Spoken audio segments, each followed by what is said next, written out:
আপনি বলেন যে আকিজউদ্দিন সাহেবের ছেলে যার ভাই এমপি ছিল, যার নামে বনানী থানায় মামলা হয়েছে, তারপরেও ওনাকে যদি আপনার কি করা হয়, কি বলে যে উপদেষ্টা করা হয়, তাহলে তো আমাদের ভাবার বিষয় আছে। তারপরে এমন কাউকে উপদেষ্টা করা হয়েছে যারা আগের সরকারের কোনো দেশে তারা দূত ছিলেন, তাদের মানে অর্থাৎ হাই কমিশনার ছিলেন, তাকে উপদেষ্টা করা হয়েছে, অর্থাৎ এবং আগের সরকারের দূষর ছিলেন, এইরকম অনেক কর্মকর্তাকে উপদেষ্টা করা হয়েছে।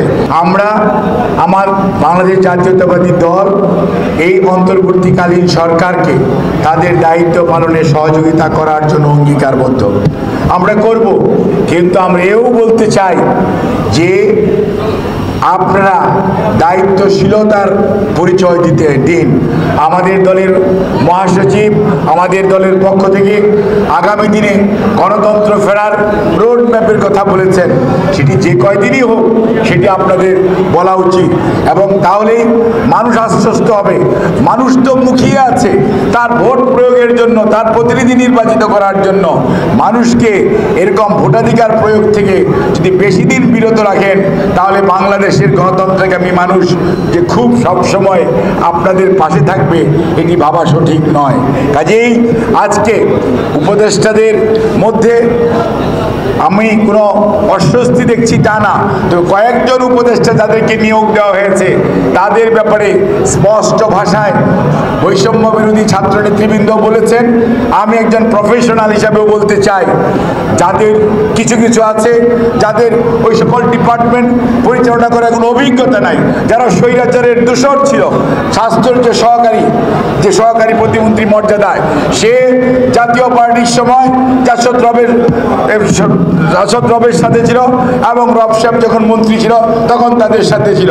96 যখন আবার আওয়ামী লীগ সরকার এসছে তখনও তাদের সাথে ছিল। আবার যখন এই 111-এর পর 2008 নির্বাচন এসছে, তার পরবর্তীতে যখন তারা ক্ষমতাসীন হয়েছে তখন তারা কিন্তু এই ভদ্রলোকে আওয়ামী লীগের সাথেও ছিলেন, আবার এখন অন্তর্বর্তীকালীন সরকারের সাথে আছে। যেরকম আপনাদের মোস্তফা ফারুকীর কথা আসছে, এবং আমাদের আরেকজনের নাম শুনে কি বসির।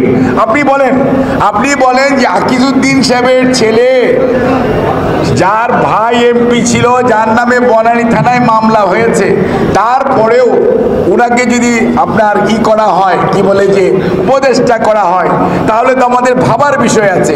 তারপরে এমন কাউকে উপদেষ্টা করা হয়েছে যারা আগের সরকারের কোনো দেশে তারা দূত ছিলেন, তাদের মানে অর্থাৎ হাই কমিশনার ছিলেন, তাকে উপদেষ্টা করা হয়েছে, অর্থাৎ এবং আগের সরকারের দূষর ছিলেন, এইরকম অনেক কর্মকর্তাকে উপদেষ্টা করা হয়েছে।